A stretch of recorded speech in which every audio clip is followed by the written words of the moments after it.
Olá pessoal, Professor Kelton aqui mais uma vez, trazendo os principais fatos que marcaram a geopolítica e a atualidade no cenário mundial na última semana. Hoje eu trago para vocês um dos maiores ataques que a Ucrânia fez à Rússia, inclusive atingindo ali uma refinaria de petróleo e uma usina hidrelétrica. A Rússia, por outro lado, também fez a semana com o maior ataque de mísseis e drones desde o início da guerra. Israel consegue resgatar 6 reféns de Gaza. No entanto, esses 6 reféns foram resgatados sem vida. E aí fica a pergunta, eles foram mortos no momento do ataque israelense ou já haviam sido assassinados anteriormente? O conflito entre Elon Musk e Alexandre de Moraes esquentou aí essa semana com a proibição pelo ministro do X aqui no Brasil e o bloqueio das contas também da Starlink. E ainda tem relação Brasil e Venezuela, Milei, retorno da direita na Alemanha, enfim. Hoje eu trago para vocês diversos assuntos aí que marcaram a geopolítica e a atualidade no cenário mundial. E te peço também que, se você gosta aí desses assuntos, deixa aqui o seu like nesse vídeo, faz também o seu comentário. Se ainda não for inscrito no canal, clica aqui, se inscreva, ative as notificações. Quanto mais interações vocês fizerem comigo através desse vídeo, mais o YouTube vai considerar esse vídeo como relevante e vai divulgar também esse vídeo para outras pessoas. Então, se o meu conteúdo está te ajudando, me ajude aqui também, deixando seu comentário, seu like e compartilhando também esse vídeo. Beleza? Mas vamos lá então para o nosso primeiro assunto de hoje. É esse aqui, pessoal. Rússia atingiu Ucrânia com mais de 400 mísseis e drones nessa semana. Bom, gente, segundo o gabinete ucraniano, essa semana foi uma das semanas mais intensas desde o início da guerra. Um ataque russo com bomba guiada na cidade de Kharkiv, no noroeste da Ucrânia, atingiu ali um edifício que feriu ali cerca de 77 pessoas. Por que eu estou destacando isso aqui para vocês, gente? Porque olha só, foi um ataque russo com bomba guiada. Esse aqui, gente, provavelmente seja aquele ataque russo com mísseis hipersônicos, aqueles que é impossível de ser combatido pelas defesas aéreas comuns que os países têm atualmente. Então, mostra aqui que a Rússia continua usando essa sua arma que ela até então estava evitando utilizar ali no campo de batalha, mas que ela usou aí essa semana nesses intensos ataques que ela fez aí à Ucrânia durante essa semana. E após esses ataques, a Ucrânia, ela mais uma vez volta a pedir armas para o Ocidente. Segundo a Ucrânia, ela só vai conseguir inibir e combater esses ataques russos se o Ocidente enviar mais armas mais potentes, armas mais tecnológicas, para que eles consigam ali interceptar esses mísseis russos. Lembrando que esses mísseis russos, que são os chamados de hipersônicos, nenhuma arma ocidental ainda consegue impedir que ele atinja ali o seu objetivo. E a Rússia comemora também uma vitória essa semana, dizendo que ela havia conseguido tomar um novo território na região de Donetsk, na Ucrânia. Eu lembro para vocês, pessoal, que essa região de Donetsk, ela é uma das 4 regiões ucranianas que a Rússia diz ali ter anexado, que a Rússia diz garantir a independência da Ucrânia por parte aí dessas colônias. Mas nenhuma dessas 4 regiões que a Rússia diz ter anexado, ela mantém ali o 100% do controle territorial. Então ela continua ali ampliando o seu domínio nessas regiões, enquanto a Ucrânia continua ocupando lá o território de Kursk na Rússia. E com relação a essa ocupação de Kursk, as autoridades russas, elas deram uma declaração que é aquilo que todo mundo já estava imaginando, né? Olha só. As autoridades também dizem que a incursão da Ucrânia em território russo envolverá milhares de suas tropas em uma nova frente e que isso tem pouca importância estratégica ou tática. Então os russos estão dizendo que essa ocupação ucraniana ali na região de Kursk, os ucranianos não têm condições de sustentar essa ocupação ali, porque eles não podem desviar armas e soldados para aquela região, já que eles precisam combater os russos ali dentro do território ucraniano. Então, essa é uma questão que os russos estão considerando, até porque eles precisam justificar, até o momento, a não expulsão das tropas ucranianas ali do seu território, o que o presidente Vladimir Putin disse que isso aconteceria ali quase que de imediato. E isso já tem aí mais de 3 semanas e ainda não aconteceu. E a Ucrânia, ela faz mais um ataque agora na Rússia nessa semana. Esse ataque aconteceu aí na sexta-feira. Um ataque ucraniano deixou 5 mortos e 46 feridos na região russa de Belgorod. Esse foi o ataque que vitimou mais pessoas que a Ucrânia fez em território russo desde o início da guerra. E a Rússia, é claro, ela acusa a Ucrânia de estar fazendo um terrorismo. Segundo a Rússia, esse ataque ucraniano em território russo, que matou aí 5 pessoas e deixou 46 feridas, segundo a Ucrânia, esse é um ato de terrorismo. E por que eles justificam que é um ato de terrorismo? Segundo eles, gente, existe um vídeo que foi filmado dentro de um veículo e postado aí nas redes sociais, que mostra ali, gente, supostamente um ataque em que um carro ele é explodido ali enquanto ele se movia por uma estrada russa. Então isso mostra que os ucranianos estão ali atacando civis na Rússia, o que seria um ato de terrorismo. Então a Rússia ela faz essa acusação à Ucrânia, inclusive ela fala que vai levar isso aí para as cortes internacionais como um crime. Bom, a Ucrânia também já acusou a Rússia de vários crimes. Até o momento não aconteceu nada com nenhum dos mandatários, nem o mandatário russo, nem o mandatário ucraniano, sobre essas acusações que um tem feito ao outro com relação aí a crimes de guerra. Enquanto a Rússia procura atacar setores estratégicos da Ucrânia, a Ucrânia fez ontem, isso mesmo, no domingo, ela fez um ataque a uma região estratégica russa também. Ela atacou ali com mísseis e drones uma refinaria de petróleo e uma usina elétrica na Rússia, com o objetivo de diminuir o abastecimento energético na Rússia. Enfim, a Rússia ela diz que esse ataque, apesar de ter atingido ali a sua refinaria, que ela não trouxe grandes danos para o território russo. Mas, na verdade, o principal dano que esses ataques trazem ao território russo é mostrar para o povo russo, para mostrar para os russos ali que estão ali naquele momento que não apoiam 100% mais Vladimir Putin, para mostrar para eles que eles também estão sofrendo ataques, que o território russo ele também é vulnerável. Então mostra aí as vulnerabilidades aí do território russo quando a Ucrânia consegue fazer algum ataque no território russo, mesmo que esse ataque não atinja 100% ali o seu objetivo. Só dele conseguir avançar com mísseis e drones dentro do território russo já mostra ali uma certa vulnerabilidade do território russo, e aí mostra também que o exército russo não está conseguindo ali conter, de certa forma, esse ataque que a Ucrânia tem feito aí desde o dia 6 do mês passado. E encerrando as nossas atualizações sobre o conflito entre Rússia e Ucrânia, nós tivemos hoje, isso mesmo, segunda-feira, dia 2 de setembro de 2024. Nós tivemos hoje o que seria o primeiro dia do retorno às aulas na Ucrânia. E esse primeiro dia foi marcado ali por ataques russos. E os ucranianos eles alegam que esses ataques russos atingiram também escolas e estruturas estudantis. Os russos negam, dizendo que estavam atingindo apenas infraestruturas militares. No entanto, hoje, o primeiro dia de retorno das aulas na Ucrânia, ele foi prejudicado aí por esses ataques, que atingindo ou não infraestruturas estudantis, é muito difícil uma criança sair de casa para estudar e estudar tranquilo também, mesmo em universidades, sabendo que mísseis estão caindo aí pela cidade.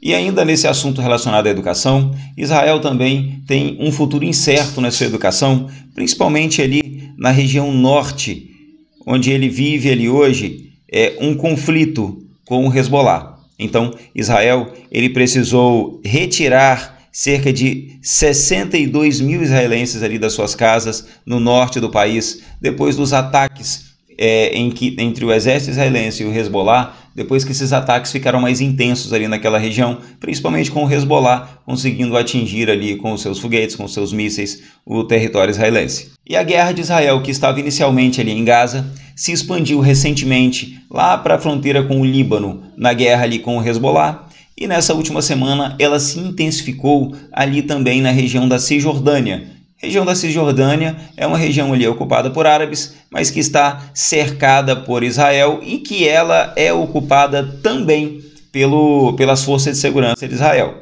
Enfim, gente, o que aconteceu? Aconteceu que na quinta-feira as forças israelenses mataram 2 pessoas ali na Cisjordânia. Segundo o exército israelense, uma das pessoas estavam tentando se infiltrar ali em meio às tropas israelenses E o outro foi após um veículo ser explodido na cidade de Hebron, ali na Cisjordânia. Depois que um veículo explodiu ali, o homem que estava dentro desse veículo, que é claro saiu antes da explosão, ele saiu atirando contra soldados do exército israelense e ele foi alvejado e morto. Mas esse conflito ali na Cisjordânia, ele não parou por aí, pessoal. Porque o que aconteceu? Após esse ataque, 3 policiais israelenses também foram mortos a tiro, já agora nesse domingo, ontem. Então o carro em que eles estavam foi alvejado na mesma cidade de Hebron, ali do lado da cidade de Hebron, na Cisjordânia. Esse veículo militar que tinha ali alguns soldados israelenses, ele foi metralhado, ele foi fuzilado, ele foi alvejado ali por forças contrárias à ocupação israelense, e ali 3 soldados israelenses também morreram nesses combates. No finalzinho da semana, as forças israelenses invadiram ali mais uma área na faixa de Gaza. Eles continuaram fazendo seus ataques ali para buscar reféns, principalmente nos túneis subterrâneos que existem ali naquela região. E eles conseguiram resgatar ali 6 reféns. No entanto, esses 6 reféns eles já estavam mortos quando as forças israelenses chegaram. Essa foi a alegação do exército israelense, do governo israelense. E aí ficou aquela questão. Esses reféns que estavam ali sob o poder do Hamas, eles foram mortos antes do ataque israelense ou eles foram mortos pelo Hamas no momento em que os israelenses estavam invadindo? Enfim, a autópsia confirma que esses 6 reféns que foram mortos, que eles foram mortos a tiro, executado a curta distância, ou seja, foi uma execução mesmo, e que isso aconteceu cerca de 72 horas, de 48 a 72 horas antes da autópsia, que foi feita no domingo de manhã, ou seja, foi feito antes mesmo das tropas israelenses terem executado o ataque. E Benjamin Netanyahu, ele continua sendo muito pressionado, por todos os lados, gente. Então, mesmo após meses de conversa, de articulação, de várias potências internacionais tentando articular ali um cessar-fogo na região, esse cessar-fogo não chega. As tropas israelenses continuam invadindo, continuam tentando resgatar reféns. A maior parte desses reféns resgatados não são resgatados com vida. Então, esse é um problema que Benjamin Netanyahu tem enfrentado. Mas, nesse momento, as agências de notícias internacionais, elas divulgam que nem Netanyahu e nem o Hamas, eles demonstram querer ali um cessar-fogo. Hoje nós temos uma pressão muito grande em cima de Benjamin Netanyahu, porque nós temos, gente, greve em Israel. Então, uma greve geral tem sido anunciada em Israel e alguns sindicatos têm pressionado para que todo o país faça adesão a essa greve, para pressionar Netanyahu para que ele aceite ali um acordo de cessar-fogo com o Hamas e que, a partir daí, ele consiga resgatar esses reféns com vida.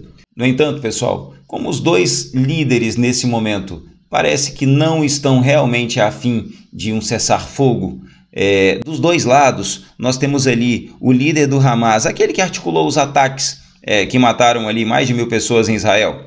Então, esse mesmo Aryeh Sinwar, esse cara, ele não está afim de ter um cessar-fogo com Israel, de ter um tratado de paz, porque o objetivo dele é destruir Israel. E depois de tudo que Israel fez na faixa de Gaza, é muito difícil ele negociar a paz e liberar os reféns. Quem pressiona Netanyahu quer a liberação dos reféns. No entanto, ele sabe que do outro lado também essa libertação dos reféns israelenses que estão sendo feito prisioneiros pelo Hamas, ele sabe que essa negociação é muito difícil, fazer com que o líder do Hamas liberte aí esses reféns. Então, vários acordos de cessar-fogo já foram feitos, já foram ali rascunhados, já foram até aceitos aí por essas partes, mas na hora de colocar esse acordo em prática, esses conflitos acabam fazendo com que esse acordo de cessar-fogo não seja 100% implementado e o conflito ali continua em Israel, que tem ali desgastado cada vez mais a figura do seu primeiro-ministro Benjamin Netanyahu. E falando em Israel, a gente lembra que Israel ele só conseguiu ali a sua autonomia, ele só conseguiu ali a criação do seu Estado após a ascensão da ultradireita na Alemanha, na figura de Adolf Hitler, e aí a perseguição aos judeus, o Holocausto durante a Segunda Guerra Mundial. Bom, desde 1945, desde o fim ali da Segunda Guerra Mundial, os partidos de ultradireita na Alemanha eles não conseguiam ali uma expressividade nas eleições. No entanto, isso mudou aí essa semana, gente. A Alternativa para a Alemanha, AfD, um partido de ultradireita da Alemanha, as pesquisas indicam que eles obterão ali 33,5% dos votos, segundo aí essas pesquisas de boca de urna, que a gente já vai confirmar ainda essa semana. Então, eles terão 35% dos votos contra 24,5% do Partido Conservador Democrata Cristão, ou ZDF. Pessoal, isso tem mostrado já na Europa já há algum tempo o crescimento da ultradireita e da direita na Europa. É claro que a gente vê sempre os gráficos de alternância entre direita e esquerda nos diversos países do mundo. E nesse momento nós estamos vendo a Europa caminhando aí na direção da ultradireita. A França passou por situações em que o partido do Macron ficou ameaçado aí nas últimas eleições e agora a Alemanha também. No entanto, na Alemanha a gente não pode deixar de ressaltar, porque isso nos remete às ações do último governo nacional de ultradireita que nós tivemos, que foi o Adolf Hitler, e todas as atrocidades que ele fez ali no país e com os seus vizinhos, com as minorias, enfim. É algo que o mundo não quer ver novamente. Então a gente olha com atenção aí para essa situação da Alemanha hoje. E chegando mais uma vez na Venezuela, nós tivemos 40 adolescentes que foram presos ali na Venezuela. Lembra quando a Venezuela prendeu ali pelos protestos pós-eleição e o não reconhecimento da vitória de Nicolás Maduro? Então ali, naqueles protestos, nós tivemos 27 pessoas mortas e 2.400 que foram presos. Entre esses, vários adolescentes. E ontem, domingo, 1º de setembro, o governo venezuelano ele libertou aí 40 adolescentes que estavam presos. Inclusive, eu trouxe aqui para vocês que várias crianças, né, e adolescentes haviam sido aprisionados lá na Venezuela e existia uma pressão muito grande internacional para que eles libertassem aí esses prisioneiros, crianças e adolescentes. E ontem ele libertou aí 40 desses. Pessoal, nem toda reportagem que eu trago para vocês eu concordo com o que ela está dizendo. E essa aqui é uma reportagem que ela diz o seguinte, olha, essa manchete: Brasil busca ganhar tempo na posição sobre a Venezuela, segundo fontes diplomáticas. Pessoal, eu não vejo que o Brasil esteja ganhando tempo com relação ali à Venezuela, porque a reportagem ela fala que o Brasil ele não quer se indispor com o país vizinho, com a Venezuela, ao mesmo tempo que ele quer manter a postura de líder democrático da América Latina. O Brasil já perdeu isso com relação à Venezuela. Então o Brasil ele não está ganhando tempo. Na minha visão, o Brasil está perdendo tempo com relação a não tomar uma posição com relação à Venezuela. Por ele não apoiar o regime de Maduro oficialmente nesse momento e declarar que ele aceita as eleições da Venezuela, o resultado das eleições, e proclama aí Maduro como o real presidente ali da Venezuela, por o Brasil não ter feito isso ainda, ele já se indispôs ali com Maduro, ele já tem sofrido críticas e retaliações ali no discurso de Nicolás Maduro. E por outro lado, o Brasil ele também, essa autoridade dele como líder democrático, como líder geopolítico da América do Sul, isso já foi questionado, porque hoje ele não reconheceu Maduro e isso não fez pressão nenhuma para que Maduro mudasse ali a sua posição. Nessa semana nós tivemos toda a União Europeia rejeitando ali a legitimidade democrática da Venezuela. Eles aderiram ali ao entendimento de organismos internacionais como a ONU, Estados Unidos, Argentina, Chile e todos aqueles 11 países aqui da América que assinaram aquele documento na semana passada, não reconhecendo a legitimidade do governo Maduro na Venezuela. Então o Brasil ele está perdendo tempo.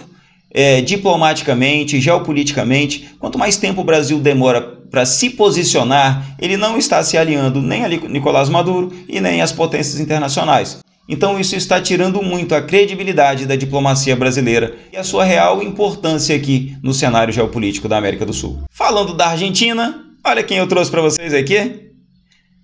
Javier Milei. Gente, Javier Milei, ele tomou uma atitude aí essa semana. Na verdade, ele divulgou a atitude que ele já tinha tomado antes, né, gente? Olha o que ele fez. Gente, ele anunciou aí um documentário sobre a sua própria trajetória política. Então ele tem o objetivo de mostrar para o mundo o seu desenvolvimento político, o sucesso que ele fez como economista, as opiniões políticas que ele dava e como que ele chegou à Casa Rosada aí após essa sua épica trajetória. É isso mesmo, gente. Olha só, o cineasta Santiago Oria foi nomeado aí diretor de produção audiovisual da presidência. Isso aí ele foi nomeado há pouco tempo. E agora, no início de agosto, ele anunciou no X, o X aquele que está proibido no Brasil, enfim, daqui a pouco a gente fala sobre isso. Ele anunciou no X, gente, que ele narra nas suas horas vagas o épico de Javier Milei, do zero ao presidente da nação. Ele acrescentou que esse documentário pode servir de inspiração para os guerreiros da liberdade em todas as partes do mundo e para gerações vindouras. Pessoal, eu acho que ele está exagerando, mas enfim, ele está trabalhando ali para o seu patrão, né, já que ele é contratado ali do governo argentino, e aí ele está fazendo essa produção, que é um documentário sobre a trajetória política e a vida de Javier Milei. E o Brasil continua com a situação problemática com o nosso ditador, com o nosso ministro do nosso Supremo, o Alexandre de Moraes. Então, gente, há algumas semanas, Alexandre de Moraes, ele acusou ali o seu ex-assessor de ter vazado algumas mensagens ali que eram confidenciais ali do Supremo. Enfim, gente, nessa semana, os advogados do ex-assessor, eles recorreram, dizendo que o responsável por chefiar essas investigações não poderia ser o Alexandre de Moraes. Por quê? Eles justificam que o Código de Processo Penal diz que o juiz não pode atuar no processo em que, olha as situações, entre outros pontos, ele próprio, seu cônjuge ou parente até o terceiro grau fosse parte diretamente interessada nesse processo. E ele é uma das partes interessadas. Então, os advogados do seu ex-assessor, eles recorreram na última terça-feira. O presidente Luiz Roberto Barroso rejeitou esse pedido, que era um pedido de impedimento de que Alexandre de Moraes pudesse estar ali na relatoria dessa investigação. Ele rejeitou o pedido. E aí, no último sábado, eles entraram novamente com esse pedido, fazendo aqui essa alegação, citando aqui o Código Penal e dizendo que, por conta disso, o juiz, por ser parte interessada, ele não pode ser ali o relator dessa investigação. Com relação a Alexandre de Moraes e o Twitter, o X, o que tem acontecido, gente, aí nesse conflito entre Alexandre de Moraes e o X? Nessa guerra pessoal entre Alexandre de Moraes e Elon Musk. Pessoal, nessa guerra pessoal, Alexandre de Moraes ele tem usado ali o seu cargo de ministro do STF para fazer ali os seus ataques também ao Elon Musk. E o que aconteceu essa semana? Pelo fato do X não ter um representante legal nomeado no Brasil, Alexandre de Moraes ele bloqueou o X aqui no Brasil e ele também bloqueou as contas da Starlink, aquela empresa do Elon Musk que atua lá na Amazônia, levando internet lá para aquela região de difícil acesso, já que a internet da Starlink ela chega via satélite, não precisa de cabeamento. Então, ele bloqueou as contas da Starlink. Quando ele bloqueou as contas da Starlink, Elon Musk falou o seguinte, eu não preciso do dinheiro da Starlink. A partir de hoje eu vou continuar oferecendo internet para a Amazônia de graça. Enfim, então ele tentou minimizar esse impacto do bloqueio que o Alexandre de Moraes fez nas contas da Starlink. Ele tentou minimizar aí o impacto que isso causaria na empresa.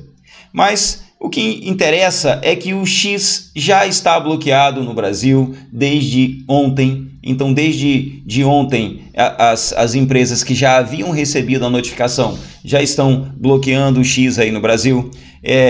Aquelas pessoas que queriam usar o VPN, aquele software que poderia acessar o Twitter, o X, em sites internacionais sem ser rastreado. O Alexandre de Moraes, ele disse que todas as pessoas que fizessem o uso de um VPN para utilizar o X, de que eles seriam multados em R$50 mil por dia. E é claro, houve uma repercussão nacional e internacional com relação a isso. O Elon Musk, ele usou aí a sua plataforma ontem para dizer que Alexandre de Moraes ele é um falso juiz. E ele acusa ali, inclusive, gente, o Alexandre de Moraes de interferência eleitoral nas eleições presidenciais brasileiras de 2022. Então, aquelas acusações que antes o ex-presidente Jair Messias Bolsonaro fazia a Alexandre de Moraes, fazia o processo eleitoral, agora o Elon Musk ele está também fazendo essas acusações. Ele ainda não apresentou nenhuma evidência com relação a isso. Mas ele criou ali um perfil no X, em que naquele perfil, que já tem ali milhares de seguidores, ele diz que ali ele vai divulgar ali as provas de tudo que ele tem falado, de todas as alegações que ele tem feito aí, segundo ele, que são ilegalidades feitas por Alexandre de Moraes. E ele, inclusive, utilizou esse perfil ontem. Ontem ele utilizou esse perfil, ontem à noite, e ali, gente, ele publicou uma suposta decisão de um pedido de Alexandre de Moraes para derrubar uma postagem do senador Marcos Duval, do Podemos do Espírito Santo, agora no último mês de agosto. Então, ele já começou ali a utilizar esse perfil para fazer ali postagens que, segundo ele, são provas de que Alexandre de Moraes tem usado as mídias sociais, as plataformas de mídias sociais, para perseguir ali os seus opositores. E hoje a decisão de manter ou não o X bloqueado no Brasil, ela foi para ser julgada por uma das turbas do STF, mas que provavelmente eles vão apoiar ali a decisão de Alexandre de Moraes. Lembrando, gente, que o nosso STF ele enfrenta atualmente uma crise de existência, porque aquele órgão que deveria defender a Constituição brasileira, infelizmente eles defendem ali aqueles que os nomearam. Então, se você tem uma turma do STF que foi nomeada por Lula, ela vai defender ali os interesses de Lula. Se ela foi nomeada por Jair Messias Bolsonaro, os ministros que estão ali defendem os interesses contrários a Lula. Então, enfim, essa é uma discussão que já existe aí no Senado brasileiro, que já existe aí na sociedade brasileira, de qual é o objetivo realmente do STF. E a partir do momento em que um ministro ele passa a defender ali causas pessoais, é possível fazer o impeachment desse ministro? Enfim, nessa semana esse processo ele andou lá também no Senado, mas a gente ainda não sabe se isso vai para frente após essa pressão aí que está acontecendo sobre Alexandre de Moraes, após essa pressão passar. E a gente sabe também que os integrantes ali do nosso Senado, eles também têm muita coisa que eles têm que rever quando vão pensar no que o outro está fazendo de errado, né, pessoal? Mas vamos lá. Essa questão da proibição do X no Brasil, ela repercutiu até mesmo nos Estados Unidos. Olha essa reportagem que eu trouxe aqui para vocês. Republicanos repercutem nos Estados Unidos o bloqueio do X no Brasil e criticam Moraes. Uma publicação que apontava risco de fuga de capitais no Brasil por conta do bloqueio do X e congelamento das contas da Starlink. Na verdade, no cenário econômico internacional, as empresas elas gostam de estabilidade, elas gostam de leis que existam e que, independente se sejam rígidas ou não, que elas sejam cumpridas. E a partir do momento que você vê as decisões importantes de um país sendo tomadas por uma única pessoa, muitas vezes ali infringindo as regras que ele deveria defender, então internacionalmente essas empresas ficam sem saber o que será do futuro daquele lugar. E aí eles acabam optando por países que tenham ali uma estabilidade garantida. E ainda falando sobre os Estados Unidos, eu não podia deixar de falar sobre a eleição americana. Então, ontem nós tivemos aqui Biden e Kamala conversando ali com os pais de alguns reféns que Israel resgatou, mas já resgatou morto pelo Hamas aí na semana passada. Então, eles demonstraram ali apoio às famílias e a Kamala disse o seguinte: eu disse a eles, enquanto eles lamentam esta perda terrível, eles não estão sozinhos. Nossa nação chora com eles. Dentro da eleição americana nesse momento, existe uma discussão sobre Kamala ou Trump. Qual deles vai ganhar? E ao assumir a presidência dos Estados Unidos, eles vão manter ali o apoio restrito a Israel como eles têm feito? Ou eles vão retirar o apoio a Israel e deixar Israel combater o Hamas ali e aqueles outros grupos que são contrários a ele naquela região sozinhos? Enfim, essa é uma questão, até porque Israel ele sempre representou os interesses americanos naquela região. Então, os Estados Unidos dificilmente abandonarão Israel ali naquele conflito. Mas a forma com que os Estados Unidos vai atuar, de forma direta, de forma indireta, se ele vai diminuir o envio de recursos, se ele vai diminuir a pressão internacional, se ele vai aumentar o envio de armas, enfim, essa é uma questão que o eleitor americano ele está bem interessado aí. Disso vai depender a postura geopolítica norte-americana com relação a esse conflito já a partir do próximo ano. E já chegando na parte final da nossa aula de hoje, olha só, gente, lembra do Biden? Aquele presidente dos Estados Unidos que tinha se candidatado à reeleição, depois perdeu no debate para o Trump e aí ele sumiu. Biden, ele apareceu aí essa semana, gente, depois de 6 semanas, desde o momento em que ele abandonou ali a corrida presidencial, ele só apareceu no discurso dos democratas e ele ficou sumido. E segundo ele estava de férias. Ele estava aí, gente, tomando um sol na praia, perto de sua casa de férias. É isso aí. Ele estava lá com a esposa, com as cunhadas, tomando um sol lá na praia, esparecendo a cabeça e já pensando ali nos seus últimos meses à frente do governo dos Estados Unidos. Enfim, gente, Biden apareceu, mas apareceu sem aparecer, né? Vamos ver como que vai ser o comportamento dele aí e como que ele vai se envolver na campanha da sua vice-presidente, que agora quer assumir a sua posição no próximo ano. E para finalizar, eu trago uma atualização para vocês, falando sobre a queda do helicóptero do presidente iraniano. Quando o helicóptero do presidente iraniano caiu, causando ali a sua morte, o mundo questionou aquela queda, porque estava ali um momento o Irã aliado da Rússia, o Irã contrário a Israel, que é aliado dos Estados Unidos, Israel fazendo ataques ao Irã, a autoridades iranianas, Israel não respeitando a soberania do território iraniano. Então ficou em xeque, será realmente que esse helicóptero caiu ou será que esse helicóptero foi derrubado?